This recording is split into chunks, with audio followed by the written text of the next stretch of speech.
읽겠습니다. 사도행전 18장 신약성경 219쪽 1절에서 4절 말씀을 한 절씩 교독해서 읽겠습니다. 그 후에 바울이 아덴을 떠나 고린도에 이르러 아굴라라는 본도에서 난 유대인 한 사람을 만나니 글라우디오가 모든 유대인을 명하여 로마에서 떠나라 한고로 그가 그 안에 브리스길라와 함께 이달리아로부터 새로 온지라 바울이 그들에게 가매 생업이 같음으로 함께 살며 일을 하니 그 생업은 천막을 만드는 것이더라. 안식일마다 바울이 회당에서 강론하고 유대인과 헬라인을 권면하니라. 아멘. 기도하겠습니다. 하나님 아버지, 우리를 부르셔서 말씀 앞에 세우심을 감사합니다. 이 시간 성령께서 역사하시고 악한 마귀 틈타지 못하게 하시며 생활의 염려 모든 것 내려놓고 주의 말씀에 집중해 그 말씀을 깨닫고 삶이 변화되는 역사가 있게 하여 주옵소서. 예수님의 이름으로 기도하옵나이다. 아멘. 오늘은 그리스도인의 만남은 이라는 제목으로 하나님의 말씀을 전하고자 합니다. 여러분, 우리가 살다 보면 힘들고 지칠 때가 있죠. 그때 뭐가 큰 위로가 됩니까? 자기 자신에게 선물하는 거예요. 명품 선물을. 그럼 좀 위로가 될까요? 아니면 고급 레스토랑에서 스스로를 위로하고 위안하면서 비싼 저녁을 먹는 겁니다. 아니면 괜찮아 잘 될 거야 바카스 한 병을 쳐 그럼 위로가 될까요? 오늘 본문이요 이렇게 시작을 합니다. 1절에 그 후에 바울이 아덴을 떠나 고린도에 이르러, 바울의 여정을 설명하는데요, 우리가 생각하기에 바울이 가는 곳마다 막 역사가 일어나고 교회가 세워지고 실패가 없었을 것 같은데 실상은 그렇지 않았습니다. 엄밀히 말하면 아덴을 떠났다고 했죠. 17장 아덴, 지난주 우리가 봤습니다. 우상의 도시. 그 아덴을 떠나 고린도에 왔는데 그 아덴이죠. 큰 성과를 거두지 못했습니다. 열심히 전도했습니다. 철학자들과 변론도 했고 아레오바고 언덕에서 명설교도 했지만 몇몇 사람, 소수의 사람만을 얻었습니다. 교회가 세워지도 않은 것 같아요. 아테네 교회 없었죠. 서신소, 아테네 서신, 아덴 서신 있습니까? 그러니 얼마나 허탈하고 쓸쓸했겠습니까? 그때 하나님이 잘 될 거야 바카스 한 병 내려주셨습니까? 2절에 보면 이런 말씀이 이어집니다. 2절에 아굴라라 하는 본도에서 난 유대인 한 사람을 만나니, 한 사람을 만나니. 그러니까 힘들고 지칠 때 가장 큰 위로는 역시 사람인 겁니다. 뜻을 같이 할 수 있고 말이 통하고 그 사람과의 만남이 큰 위로가 됩니다. 바울도 그랬던 겁니다. 그 만남이 바로 브리스길라와 아굴라 부부와의 만남입니다. 아굴라가 남편이고 브리스길라가 아내입니다. 원래 보통 성경이 남편 이름을 앞에 두는데 바꿔서 뒀어요. 좀 의미가 있겠죠. 아마 아내의 신앙이 더 훨씬 좋았던 것 같아요. 2절 3절 말씀을 보면 우리 같이 한번 이 구절을 읽어보겠습니다. 집중해서 읽겠습니다.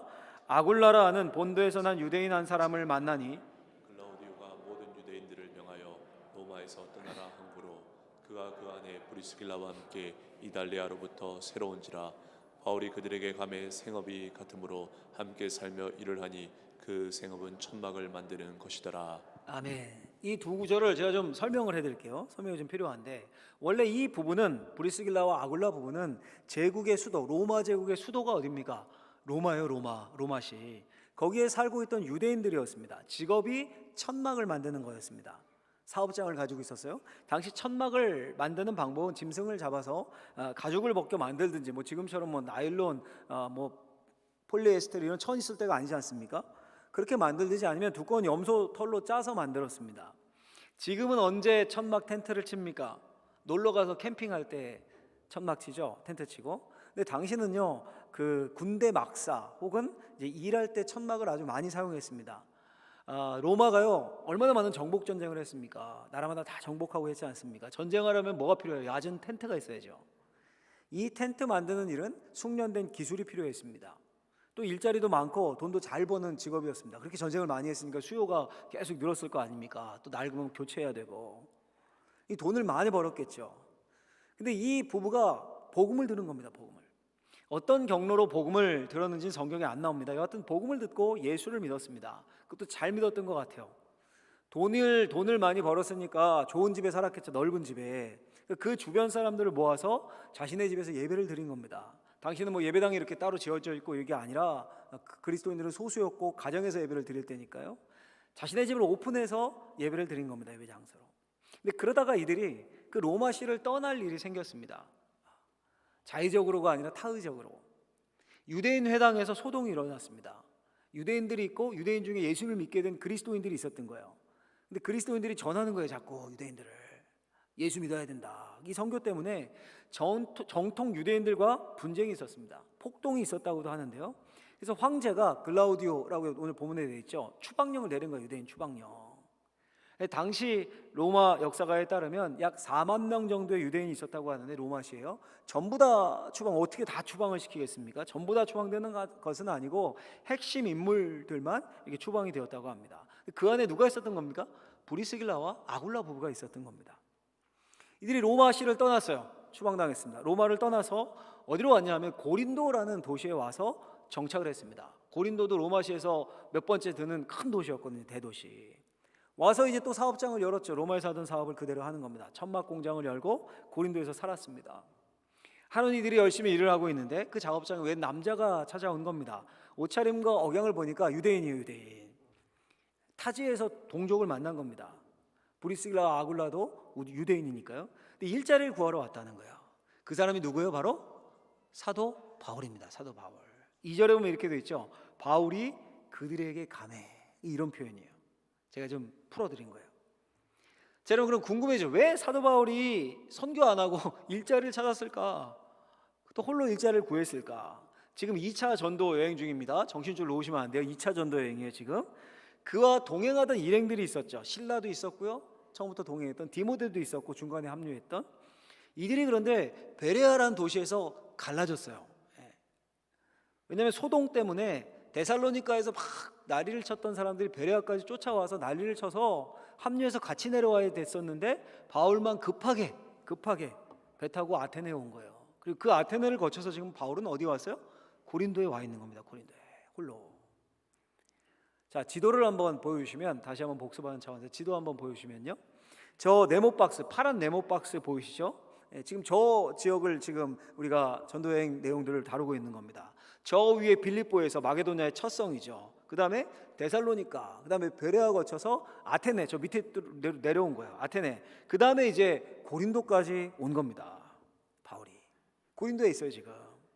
와서 여러분 바로 복음을 전한 건 아니었겠죠. 도대체 이 도시는 어떤 도시인가? 누구를 만나서 어떻게 전도해야 될까? 먼저 돌아오면서 이렇게 탐색을 했겠죠. 그런데 문제가 생겼습니다. 무슨 문제였을까요? 돈이 떨어진 거예요. 다 여비가. 원래 출발할 때 선교비를 지원받아 왔겠죠. 교회들에게 선교를 받았겠죠. 그런데 배 타고 밥 사 먹고 뭐 살아야 되잖아요. 이러다 보니까 돈을 다 썼습니다. 근데 이 고린도에 왔는데 아는 사람이 없어요. 지금처럼 전화해서 돈 좀 붙여주세요. 폰뱅킹 해주세요. 이거 됩니까? 인터넷 뱅킹으로 쏴주세요. 안 될 때잖아요. 그때 돈이 없어요. 그러니 후원을 부탁할 수도 없고 아는 사람 없고. 이럴 때는 어떻게 하면 됩니까? 믿음 좋은 분들은 어떻게 해야 돼요? 기도해야죠. 세게 기도해야죠. 세게. 맞아요. 기도해야 되는데 바울 기도했겠죠. 근데 동시에 일해야겠다라고 사도 바울이 마음을 먹었습니다. 유대인들은요, 나라도 뺏겨보고 옛날부터 흩어져 살고 고생을 많이 한 민족 아닙니까? 그래서 어릴 때부터 기술을 하나씩 가르쳤습니다. 우리 아이들에게 뭐 피아노 가르치고 뭐 태권도 가르치고 하나씩 가르치듯이 어릴 때부터 그렇게 가르친 거예요. 왜냐면 어디를 가도 먹고 살 수 있게. 엔지니어들은 어디를 가도 먹고 살지 않습니까? 기술이 있으면. 지금 시대도. 근데 그 바울이 어릴 때부터 배웠던 기술이 바로 천막을 만드는 기술이었던 겁니다. 그래서 고린도에 와서 돈이 다 떨어졌으니까 여기는 천막 만든 공장이 어딘가 물어서 브리스길라와 아굴라가 운영하는 작업장에 온 거예요. 이때부터 바울은 브리스길라와 아굴라의 작업장에서 일하면서 복음을 전했습니다. 주중에는 일하고 오늘 본문에 나오죠. 안식일에 회당에서 복음을 전했다. 낮에는 일하고 밤에는 성경 공부하고 이런 식으로 1년 반 동안 지냈습니다. 여러분 지금 시대도 이 시대에도 그 선교사님들 중에요. 후원을 최소화하고 거의 안 받고 직접 일을 하면서 복음을 전하는 분들이 있죠. 그런 분들을 텐트메이커라고 부릅니다. 텐트메이커. 무슨 뜻입니까? 천막 만드는 사람이란 뜻이죠. 그게 여기서 온 거예요 지금. 사도 바울이 천막을 만들며 복음을 전했던 것에서부터 온 겁니다. 자, 이렇게 해서 브리스길라와 아굴라 부부와 바울의 만남이 시작이 된 겁니다. 처음엔 이제 고용인과 고용주 관계로 시작이 된 거죠. 근데 이 만남은 이 부부에게 또 사도 바울에게 평생에 있어서 정말 중요한 만남이 됩니다. 그리스도인의 만남은 이런 만남이 되어야 된다. 이런 만남의 축복을 받아야 한다. 이런 성도의 교제가 있어야 한다라는 것을 보여주는 모범적인 만남입니다. 바라건대 오늘 말씀을 듣고 결단하고 은혜 받고 저와 여러분들에게 이런 만남의 축복을 하나님이 내려주시길 예수님의 이름으로 축원합니다. 축원합니다. 자, 그러면 과연 어떤 만남이었길래 궁금해지죠? 그리스도인의 만남은 어때야 할까요? 성도의 교제는 어때야 될까요? 그 특징을 제가 두 가지로 정리를 해봤는데요. 첫 번째는 같이 한번 해보겠습니다. 같이 읽습니다. 이들의 만남은 거짓이 없는 기쁨의 교제였다. 거짓이 없는 그 안에 기쁨이 있는 기쁨의 교제, 기쁨이 있는 성도의 교제였다는 거예요. 여러분, 바울이 브리스길라와 아굴라를 찾아갔던 그날을 다시 한번 상상력을 동원해서 상상해 보죠. 아굴라가 면접을 받겠죠, 요즘식으로 한다면. 그리고 취업을 시킨 겁니다. 바울에게 물었겠죠. 살 집은 있습니까? 아니요, 고린도에 온 지 얼마 안 됐고 아는 사람도 없고 살 집도 없습니다. 그럼 당분간 이 작업장에 머물면서 일하십시오. 뭐 이랬겠죠. 바울이 잘 것도 없으니까. 근데 며칠이 지났습니다. 사도 바울이 열심히 일해요. 성실합니다. 가만 보니까 또 기술도 좋아요. 아굴라가 흡족했겠죠. 근데 며칠 지나다 보니까 바울이 기도를 해요. 기도를. 유대인이라면 당연히 기도하겠죠. 아, 경건한 유대인이구나 이렇게 생각했겠죠. 성경을 암송하며 기도하는데 기도를 끝내면서 들어보니까 예수님의 이름으로 기도합니다. 이렇게 끝나는 거예요. 아, 깜짝 놀랐겠죠. 왜냐하면 모든 유대인들은 예수님의 이름으로 기도하지 않거든요. 왜 그렇습니까? 예수님을 저주받은 자로 여겼으니까요. 나무 십자가에 달린 자, 저주받은 자. 그리스도인들만 예수님의 이름으로 기도했습니다. 예수님의 이름을 불렀어요. 당장 바울을 불렀겠죠. 아니, 당신 그리스도인이요? 그리스도인이요? 아굴라가 너무 놀란 겁니다. 당장 아내 브리스길라에게도 알렸겠죠. 아내도 깜짝 놀랐습니다. 이러면서 이제 만남이 깊어지기 시작한 겁니다. 바울을 자신의 집으로 불러들입니다. 대화를 해도 끝이 없는 겁니다. 자신들이 어떻게 예수를 믿게 되었는지, 하나님이 어떻게 부르셨는지, 예수 믿은 이후에 어떤 일이 일어났는지, 로마에서 부부가 어떻게 전도했는지, 왜 고린도에 와 있는지, 추방령 뭐 다 이야기를 했겠죠. 바울도 간증을 했겠죠. 예수님을 어떻게 만났는지, 선교사로 파송되었던 과정, 1차, 2차 전도 여행 거쳐왔던 도시들 무슨 일이 있었는지 다 이야기하다 보니까 뭐 날이 새지 않았을까요? 여러분, 생각해 보면 정말 놀랍고 기가 막힌 일입니다. 기가 막힌 일이에요. 브리스길라와 아굴라는 로마에서 예수님을 믿었습니다. 주님의 제자가 되어서 자기 가정을 오픈해서 교회로 예배를 드렸습니다. 믿음이 잘 자랐겠죠. 근데 뜻하지 않게 지금 추방을 당한 겁니다. 추방당했습니다. 모든 걸 대충 정리해서 고린도로 넘어왔습니다. 로마에서 사귀었던 몇 안 되는 예수 믿는 사람들, 그때 많지 않았습니다. 예수 믿는 사람들이 극소수예요. 예수 믿는 사람들과 다 헤어졌겠죠. 여러분, 그러면 시간이 점점 지나면서 이 부부의 믿음이 점점 좋아지고 강해졌을까요? 아니면 점점 식었을까요? 그렇죠, 식었겠죠. 교회는요, 이 장작불과 유사합니다. 서로 모여 있으면 불길이 막 타오르지만 따로 떨어져서 홀로 있으면 금방 불이 꺼지는 것 같습니다. 그러니까 신앙의 열기가 식고 있었을 거예요. 근데 바울을 만난 거예요. 바울을. 얼마나 기쁩니까? 바울을 만난 것만으로도 꺼져가는 신앙이 타오르는 것 같은 그런 느낌을 받았을 겁니다. 바울은 어떻습니까? 더 놀랐을 겁니다. 왜냐하면 완전 이방 땅이에요. 지금 땅 넘고 바다 건너서 산 넘고 이렇게 해서 온 길입니다. 자신도 고린도에 처음 왔습니다. 고린도는 악하고 음란한 대도시였습니다. 상업도시, 무역도시인데 그만큼 세속적이고 퇴폐적이었습니다. 아는 사람도 한 명도 없습니다. 그 고린도에 예수 믿는 사람이 있을 것이다 라고는 상상도 못했습니다. 아, 유대인들이 있으니까 회당은 있겠지 생각했겠지만 예수 믿는 사람이 있을 거라고 상상도 못했어요. 이때 여러분, 사도 바울의 마음, 그 바울의 마음이 어땠는가를 바울이 고린도전서에 이렇게 쓰고 있습니다. 고린도전서 2장 3절에 보면 내가 너희 가운데 거할 때 약하고 두려워하고 심히 떨었노라. 이게 고린도에서의 바울의 마음의 상태였습니다. 바울도 사람이거든요. 로봇이 아닙니다. 고린도까지 이르렀을 때 약하고 두려워하고 심히 떨었다. 힘든 상황입니다. 아덴에서도 실망하지 않았습니까? 바로 전 도시에서. 그런데 지금 같은 길을 걷고 있는 브리스길라와 아굴라 부부를 만난 거예요. 지금 하나님이 없는 것 같은 세상 속에서 하나님을 믿고 있는 사람을 만난 거예요. 생각지도 않았는데. 사진 한 장 보여주면요, 이 언더우드 선교사님이 이렇게 생기셨습니다. 이름 들어보셨죠? 1885년에 우리나라에 온 최초의 장로교 목사님 선교사님입니다. 연세대학을 세우고 또 세브란스 병원을 세운 분이죠. 1885년 부활절이었습니다. 먼 길을 돌고 돌아서 그날 조선 땅에 입국을 했습니다. 여러분, 그 마음이 어땠을까요? 무슨 조선 땅에 연고가 있습니까? 뭐 아는 사람이 뭐 많이 있습니까? 없죠. 예수 믿는 사람이 있습니까? 있을 리 있겠습니까? 최초의 선교사인데 얼마나 고민이 됐겠습니까? 이 사람들에게 어떻게 접근을 해야 되나? 어떻게 이 땅에 교회를 세울까? 복음을 전할까? 이거 보니까 돌아보니까 이거 쉽지 않을 것 같다. 불가능할 것 같다. 그러면서 막 기도하고 했겠지, 하나님께. 이런 생각 들면서 하면서. 그런데요, 하루는 어떤 사람이 언더우드를 만나기를 청하는 겁니다. 그 사람이 누구냐 하면 보여드리면 이분이에요. 이렇게 생겼어요. 이름이 서상륜이라는 사람입니다. 좀 고급스럽게 말하면 무역업자예요. 무역상. 만주와 조선을 오가서 무역을 하는, 옛날식으로 하면 장돌뱅입니다. 보부상, 인삼도 팔고 비단도 떼어다 팔고 이런 장사치입니다. 근데 여러분, 이 서상륜이라는 사람이 언더우드 선교사님을 만나자고 청해서 찾아오더니 넙죽 절하더니 이렇게 말을 하는 겁니다. 저는 화계도 소래라는 마을 사람인데 만주를 오가면서 장사를 합니다. 근데 제가 만주에서 예수를 믿고 세례를 받았습니다. 그리고 우리 고향으로 돌아와서 전도했더니 믿는 사람 수십 명이 생겼습니다. 그런데 지금 목사님이 없어서 세례를 받지 못해서 세례 받을 것을 기다리는 사람들이 있습니다.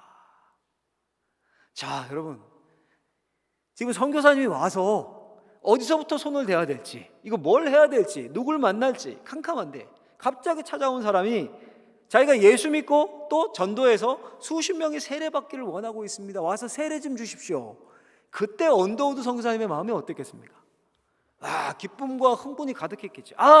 이 하나님이 조선 땅에 일하시는구나, 이런 생각이 들지 않았겠습니까? 바울과 똑같은 경험을 한 거예요. 바울이 지금, 여러분, 같은 믿음을 가진 사람들을 만날 때 왜 기쁠까요? 그리스도인의 만남에는 특별함이 있기 때문입니다.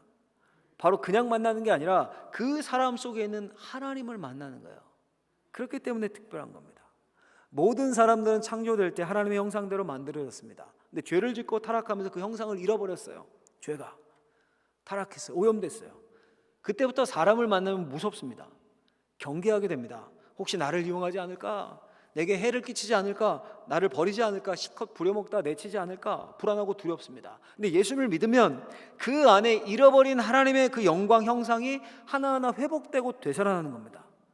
그래서 예수님을 믿는 사람을 만나면 그 사람 안에 거룩과 정의와 사랑과 같은 온전하진 않지만 그런 희미한 하나님의 성품을 보게 되는 거예요.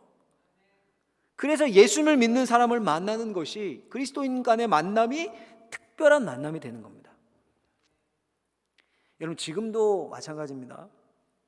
제가 우리 성도님들을 만나면 반갑고 너무 좋겠죠. 언젠가 그 강사로 오신 그 교수님과 우리 교육자들과 제자들이니까 다 저녁 예배를 마치고 잠시 이제 대화를 하러 일산지에 있는 이제 카페를 갔어요. 갔는데 저쪽 구석에 우리 교회 권사님이 계신 겁니다. 권사님도 저를 보신 것 같아요. 저는 이쪽 끝, 저쪽 끝. 저를 보시고 자리에서 일어나시고 제가 너무 반가워서 한 걸음에 달려가서 두 손을 꼭 잡았어요. 막 반가워하면서. 제 어머니 뻘인 노 권사님이셔서 두 손을 잡은 겁니다. 이거 오해하시면 안 돼요. 오해하시면 안 돼요. 그걸 교수님이 보시고 이렇게 얘기했다고 그래. 역시 담임 목사님은 저래야 된다. 이제 함께 간 교육자들한테 제가 들었는데 나중에 들었는데요. 제 자랑을 뭐 하려고 하는 게 아니라 진짜 반가워서 저도 모르게 한 걸음에 달려가서 손을 잡은 거예요. 왜 그렇습니까? 왜 반가워요? 예수님을 믿고 한 아버지를 모시고 한 성령 안에서 한 예수 그리스도의 이름으로 세례를 받은 하나님의 자녀들, 성도이기 때문인 거예요. 여러분, 어떤 분들은 하나님의 말씀을 들을 때 정말 기쁨으로 반응하는 분들이 있습니다. 속에서 진짜 우러나오는 아멘으로 그 말씀을 눈이 초롱초롱해서 받아 먹습니다. 여러분, 여기서 보이면 다 보입니다. 그때까지 조시는 분들 다 보여요. 지금도 한두 분 약간 위험 이렇게 수 있네. 그 말씀을 받아 먹는 게 눈이 반짝반짝해서 눈물이 비치는 분도 있고, 진리를 온 마음으로 받아들이는 분들, 그런 분들을 볼 때 하늘의 영광이 저들 안에 있구나, 저분들 안에 있구나, 그걸 느끼는 거예요. 교회 오신 지 얼마 안 됐는데 초신자 세신자격인데 심지어 집도 부산이셔서 멀잖아요. 주일에 오셔서 예배를 드려요. 낮에 오시더니 이제 저녁 예배까지 오시고 심지어 금요 예배도 오실 때가 있고 미리 오셔서 주무시고 주일 저녁까지 드리고 부산으로 가신다는 거예요. 들은 말씀을 계속해서 새기고 설명을 또 하신다고 그래요. 들은 은혜를 받은 은혜 받으신 거죠. 야, 어떻게 신앙생활 한 지 얼마 안 됐는데 저렇게 잘할 수가 있을까? 아, 그분 안에 성령께서 역사하시는구나. 그거 말고 설명할 길이 없잖아요. 그걸 보는 거예요. 때로는 절박한 상황에서 심지어 죽음을 코앞에 두고도 하나님께 감사하는 분들을 보고는 아, 정말로 부활의 생명이 있구나. 그걸 느끼는 거예요. 여러분, 예수 믿는 사람들이 너무 많아져서 그런가요? 희소성이 없어져서 그런가요? 예수 믿는 사람들을 만나도 서로 반갑지 않은 것만 같아요. 왜 그럴까요? 예수 믿는다고 하면서 속이고 자기 이익만 챙기는 사람들이 많아서 그럴까요? 저도 여러분 설교 준비하면서 많이 찔렸습니다.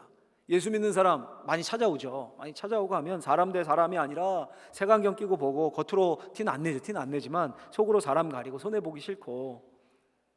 근데 여러분, 좀 손해보면 어떻습니까? 그렇죠? 손해봐서 죽을 지경으로 갑니까? 뭐 작은 일에 좀 손해 좀 보면 어떻습니까? 그렇죠? 만약 우리가 예수님의 이름을 이용할 때마다 야, 너 왜 네 이익 위해서 내 이름 팔고 내 이름 이용하냐? 예수님이 이렇게 우리를 내친다면 우리가 살 수 있겠습니까? 우리 사랑하는 방언제일교회 성도님들, 우리 옆에 계신 성도님들 한번 보십시오. 제가 설교 시간에 이런 거 잘 안 하는데 한번 보세요. 이렇게 눈을 보십시오. 눈을 한번 인사해 보죠. 샬롬. 네. 그 안에 하나님의 형상이 느껴지십니까? 우연히 이곳에 이 한 공간에 모으셨을까요? 예수님을 믿는 것에서 오는 사랑과 평강과 그 매력이 보이십니까? 여러분, 사도 바울과 브리스길라와 아굴라의 만남에는 큰 기쁨이 있었습니다. 여러분, 우리도요, 여러분, 교회 안에서 서로 비방하고 막 시기하고 막 질투하고 경쟁심에 세상과 똑같이 이거 아니잖아요. 그러려고 우리를 모아주신 거 아니지 않습니까? 정말 진실한 성도 간의 만남을 통해서 큰 기쁨을 누릴 수 있길, 성도의 교제, 이거 너무너무 중요한 거예요. 큰 기쁨을 누릴 수 있기를 예수님의 이름으로 축원합니다. 둘째로요, 이들의 만남은, 두 번째 같이 한번 해보겠습니다. 이들의 만남은 서로의 신앙과 삶의 성숙을 가져오는 만남이었다. 서로의 신앙 그리고 삶의 성장을 가져오는 만남이었습니다. 이게 무슨 말입니까? 어떤 만남은요, 서로에게 도움을 주고 이렇게 성장을 주는 만남인가 하면, 어떤 만남은 사랑도 있고 기쁨도 있고 순수한데요, 서로를 망치는 그런 만남도 있습니다. 예를 들어서요, 중고등학생이 이렇게 만나면 어떻습니까? 중고등학생 남녀 이성이 만나면 순수하죠. 기쁘기도 하죠. 즐겁고 첫사랑이에요. 근데 그 사랑이 깊어지면서 서로를 파괴하는 일이 생기기도 합니다. 성적 점점 떨어집니다. 막 공부 안 하고 딴 데 신경 쓰고, 학교는 그러다 자퇴하고, 심지어 막 선을 넘어서 임신해서 서로의 인생을 망가뜨리는 그런 경우도 왕왕 있죠. 그 만남이 순수함으로 시작하고 만나면 기쁨도 있는데, 그 사귐이 오래일수록 그런 만남은 인생이 망가지는 거예요. 인생이. 직장에 처음 입사했습니다. 마음에 맞는 친구 상사를 만났습니다. 좋은 사람 만나면 어떻게 합니까? 붙어 다니죠. 매일 저녁 몰려다니면서 술 먹습니다. 1차, 2차, 3차 막 서로 좋으니까요. 그런 사이에 우정은 더 깊어지는 것 같아요. 느낌이 그래요. 회사가 좋습니다. 근데 삶이 병들고, 돈은 돈대로 나가고, 함께 뭐 도박장에도 가고 유흥업소도 드나들고, 결국에 몸과 영혼을 망칩니다. 그런 경우도 우리가 보죠. 여러분, 부부도 그렇습니다. 서로 만나서 살다 보면 영향을 주고받습니다. 근데 어떤 부부는요, 만나서 신앙이 성숙해지고 삶이 정말 빛나고 좋아지는 경우가 있는데, 어떤 부부는요, 함께 살면서 함께 타락해요. 함께 신앙 팔아먹고. 근데 바울과 브리스길라 아굴라 부부의 만남은 달랐습니다. 이들이 만나서요, 하룻밤 이야기를 나누는 거예요. 이야기를 나누다가 얼마 지나지 않아서 이 부부가 알아차릴 수 있었습니다. 뭘요? 야, 이 바울이 이 사람 보통 사람 아니구나. 야, 이 시대에 있어서 우리 표현을 하면 진짜 고수구나. 신앙에 있어서 고수구나. 이걸 알아차린 겁니다. 예수님에 대한 올바른 지식이 있습니다. 막 구약을 막 예수님으로 푸는데, 해석하는 그 방대한 지식을 보면서, 또 세상에 대한 통찰력, 영적인 깊이가 있습니다. 기도에 응답받고 체험도 있습니다. 보니까 고난을 이기는 의지력도 있습니다. 많은 것을 가지고 있으면서도 드러내려고 하지 않는 겸손함, 진정한 겸손도 보입니다. 이 부부가 보니까 배울 게 너무 많은 거예요. 그래서 바울에게 간절한 마음으로 부탁한 거예요. 우리 집에 와서 같이 사십시다. 우리 집에 와서 같이 사십시다. 오늘 본문이 그 말이에요. 함께 살며 일을 하니. 그 표현이에요. 같이 사십시다. 그리고 바울을 그날부터 스승으로 모신 거예요. 바울에게 최대한 예우를 베풉니다. 시간이 날 때마다 바울에게 신앙을 배우고 성경을 배웁니다. 고린도에서 1년 반 머무는 동안 바울이 이들의 집에서 숙식을 합니다. 그리고 바울이 가르칠 때마다 맨 앞에 가서 듣고 배웠겠죠. 이 기간에 브리스길라와 아굴라의 신앙과 실력이 엄청나게 성장을 합니다. 엄청나게. 몇 년 뒤에 이 브리스길라와 아굴라가 누굴 만나냐면 아볼로라는 사람을 만납니다. 아볼로. 사도행전 18장 24절에 보면요, 이렇게 되어 있어요. 이 사람, 아볼로거든요. 이 사람은 언변이 좋고 성경에 능통한지라. 요즘식으로 하면 학자예요. 성경학자. 예수를 믿고 회당에서 아볼로가 가르치는데 구약학자예요. 구약. 브리스길라와 아굴라가 듣고 그 아볼로를 데려다가 가르칩니다. 26절에 보면 사도행전 18장 브리스길라와 아굴라가 듣고 데려다가 누구를요? 아볼로를 데려다가 하나님의 도를 더 정확하게 풀어 이르더라. 놀랍죠, 여러분? 성경 박사 아볼로를 데려다가 가르쳐요. 하나님의 도를 더 정확하게. 누구에 대해 증거한 거예요? 예수에 대해 증거한 거죠. 어디서 배웠을까요? 어디서? 바울에게서 배운 거예요. 바울에게서. 나중엔 초대교회 위대한 지도자가 됩니다.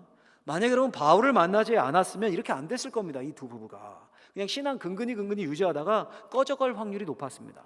바울을 만나서 영적인 거목 지도자가 됩니다. 여러분 그 후에 어떤 일이 있었을까요? 고린도에서 1년 반을 지나고 바울이 이제 떠납니다. 떠나요. 에베소라는 도시를 거쳐서 배 타고 거쳐서 다시 다른 도시로 가게 되는데 이때 이제 18장 18절에 보면 같이 한번 읽어볼까요? 이 구절은 같이 한번 읽겠습니다. 18장 18절 말씀 읽습니다. 시작. 바울은 더 여러 날 머물다가 형제들과 작별하고 배 타고 수리아로 떠나갈새 브리스길라와 아굴라도 함께 하더라. 바울이 일찍이 성원이 있었으므로 갱그레아에서 머리를 깎았더라. 아멘. 이제 바울이 고린도에서 형제들과 작별하고 배 타고 떠납니다. 근데 그때 브리스길라와 아굴라도 함께 하더라. 브리스길라와 아굴라도 함께 갔습니다. 여러분 생각해 보세요. 이 떠나는 게 쉽습니까? 바울은 뭐 언젠가 떠날 사람이었죠. 지금 전도 여행 중이지 않습니까? 근데 브리스길라와 아굴라는 고린도를 거점으로 해서 사업을 했습니다. 거기서 살았어요. 이걸 정리하고 가야 되잖아요. 이 엄청나게 큰일이죠. 근데 바울을 따라 나섭니다. 그 고린도에서 1년 6개월 있다가 에베소로 떠난 거예요. 그리고 그 에베소를 떠날 때 바울은 에베소를 또 떠나거든요. 잠깐 있다가 브리스길라와 아굴라를 거기에 남겨둡니다. 에베소에. 그리고 바울 자신은 이제 2차 전도 여행을 마무리하는 거예요. 예루살렘에 들렀다가 다시 안디옥에 가서 선교 보고하고 그리고 다시 돌아서 에베소까지 와요. 안식년 갖고. 당연히 상당한 시간이 걸렸겠죠. 약 1년 6개월에서 2년 정도가 걸립니다. 그동안 브리스길라와 아굴라 부부는 뭘 했을까요? 에베소에서 자리를 잡은 거예요. 더 잡고. 왜요? 바울이 돌아왔을 때 이제 3차 전도여행이에요. 그때는. 그곳에서 살 수 있는 집, 복음을 전할 수 있는 거점, 교회로 모일 수 있는 가정, 이것을 브리스길라와 아굴라 부부가 만든 겁니다. 에베소에서 3년을 같이 있으면서 일을 한 거예요. 그리고는 또 떠나죠. 바울이 이번엔 로마로 갈 결심을 해요. 로마로. 그리고는 브리스길라와 아굴라 부부를 먼저 로마로 보냅니다. 왜요? 그곳에 가서 복음을 전할 터전을 마련하라는 거예요. 여러분 이런 식으로 따라다니면서 사도 바울을 도왔는데 바울의 이들의 마음이 어땠겠습니까? 바울과 이들 부부의 마음이 어땠겠습니까? 바울이 그 마음을 잘 표현해요. 로마서 16장 마지막 부분에 보면요, 이렇게 씁니다. 너희는 그리스도 예수 안에서 나의 동역자들인 브리스가가 브리스길라예요. 브리스가와 아굴라에게 문안하라. 그들은 내 목숨을 위하여 자기들의 목까지도 내놓았나니 나뿐 아니라 이방인의 모든 교회도 그들에게 감사하느니라. 아멘. 바울이 로마서를 쓰면서요, 로마에 먼저 가 있는 브리스길라예요. 그리고 아굴라에게 문안 편지를 보냅니다. 로마의 가장 대표적인 가정교회가 바로 그 집이었고, 문안해야 할 많은 사람 중에 16장에 이름이 빼곡히 나와요. 로마서를 마치면서 문안 인사를 빼곡히 쓰는데 제일 먼저 언급하는 게 브리스길라와 아굴라입니다. 이들이 뭘 했다고 합니까? 내 목숨을 위하여 자기들의 목까지도 내어놓았나니. 바울의 목숨을 위해 자기들의 목숨까지도 내놓을 정도였다는 거예요. 여러분 이들 부부는 돈이 많았습니다. 예나 지금이나 돈 많으면 대접받고 사회적 지위도 높습니다. 이들도 그랬겠죠. 근데 복음 전파를 위해서 로마에서 고린도로 고린도에서 에베소로, 다시 로마로, 그리고 나중엔 다시 에베소로 오는데요. 그러니까 거의 우리 식으로 하면 3년, 2년꼴로 이사를 다닌 거예요. 그것도 여러분 동네에서, 울산에서 뭐 시내 쪽으로, 동네에서 동네로 옮긴 겁니까? 에베소는 지금의 투르키의 터키 지역이에요. 고린도는 지금 그리스에 있습니다. 로마는 뭐 아시다시피 지금 이탈리아예요. 나라와 나라를 옮겨가면서 지금 이루고 있는 겁니다. 이주하는 겁니다. 자, 그러면 상상해 보십시오. 이주할 때마다 사업이 번창했겠습니까? 사업이?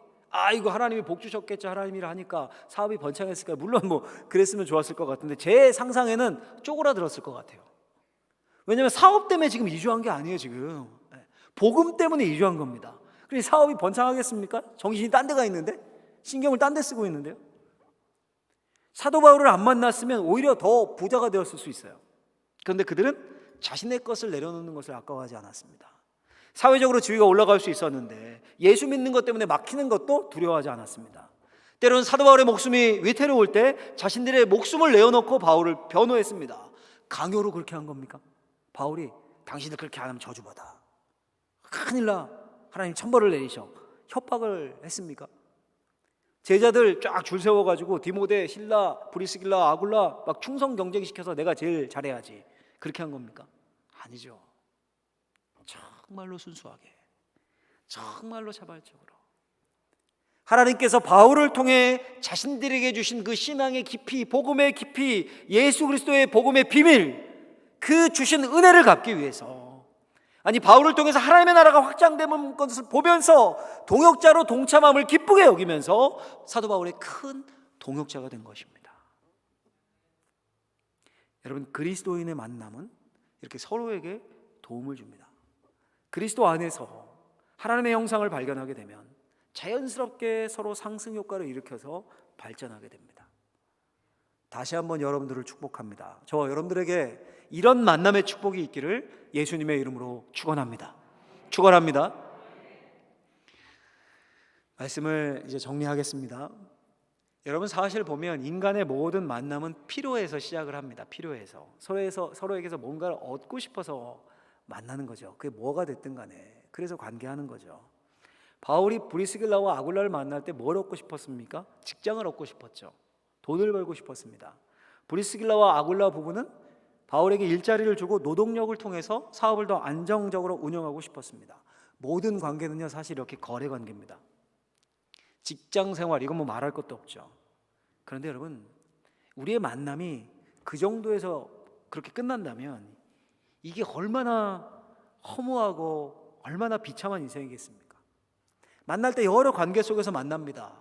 직장인으로, 뭐로 동호회로 뭐 여러 관계로 만나요. 근데 그 사람과 한 달, 두 달, 1년, 2년, 10년 지내면서 그 안에 하나님의 영상이 있는 것을 발견할 때, 그래서 그 사람 만날 때 큰 기쁨이 되고 막 신앙의 성숙이 있고 동역자의 관계로까지 갈 때, 여러분, 이것이 하나님이 우리를 향해 원하는 관계예요.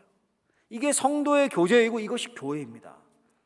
여러분들 모든 만남이 교회 안에서의 만남 얘기하는 거예요. 모든 만남, 밖에서의 만남도 마찬가지고요. 모든 만남이 이익을 위해서 시작했다가 그냥 거래 관계로 끝난다면 여러분, 결국 남는 건 아무것도 없는 겁니다. 거기 기쁨이 없습니다. 상대방 판단하고 비판하고 비교합니다. 실력이 있으면 돈 좀 더 주고 없으면 무시하고, 내 손에 사람 놓고 마음대로 주무르고 갑질하고 단물 빨아먹으면 버리고, 무정하고 무자비한 만남, 세상이 이 관계로 돌아가잖아요. 여러분, 이것이 얼마나 비참합니까? 얼마나 비참한 만남입니까? 한번 돌아보십시오. 내 인생에, 우리 인생에 이런 만남만 가득하다면 정말 바울과 브리스길라와 아굴라와 같은 그런 진정한 그리스도 안에서의 교제를 나눌 사람이 없다. 그런 시너지 효과가 내 안에서 나타나지 않는다. 내 신앙은 점점 교회를 다니는데 퇴보하는 것 같다. 그런 만남이 없다. 얼마나 비참한 인생입니까? 그렇죠? 비참한 인생이죠. 다시 한번 축복합니다.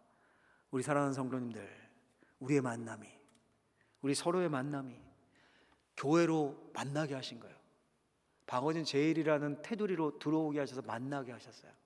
구역으로, 전도회로, 다른 소그룹으로, 짝기도로, 중보기도로 수많은 모임으로 만나게 하셨어요. 그 만남 안에서 시기하고 질투하고 내가 요만큼 손해봤다고, 내가 요만큼 기분 나쁘다고 좀 손해보면 어떻습니까? 죽습니까? 예수님이 그렇게 우리의 손해를 보셨는데 좀 기분 상하면 어떻습니까, 여러분? 기도 왜 있습니까? 그 기분 상한 거 회복하라고 주신 방편 아니에요. 그렇죠? 기도로 다시 극복하고 서로 하나님의 형상을 발견해 가며 저와 여러분들의 만남이, 우리 안에서의 성도의 교제가, 서로의 만남이 이렇게 브리스길라와 아굴라 그리고 바울의 만남과 같이 될 수 있게 되기를 예수님의 이름으로 간절히 축원합니다. 여러분들에게 우리 하나님이 복을 주시되 가장 좋은 만남의 복을 주시기를 예수님의 이름으로 간절히 축원합니다. 기도하겠습니다. 하나님 아버지, 감사합니다. 우리를 부르셔서 만나게 하셨습니다.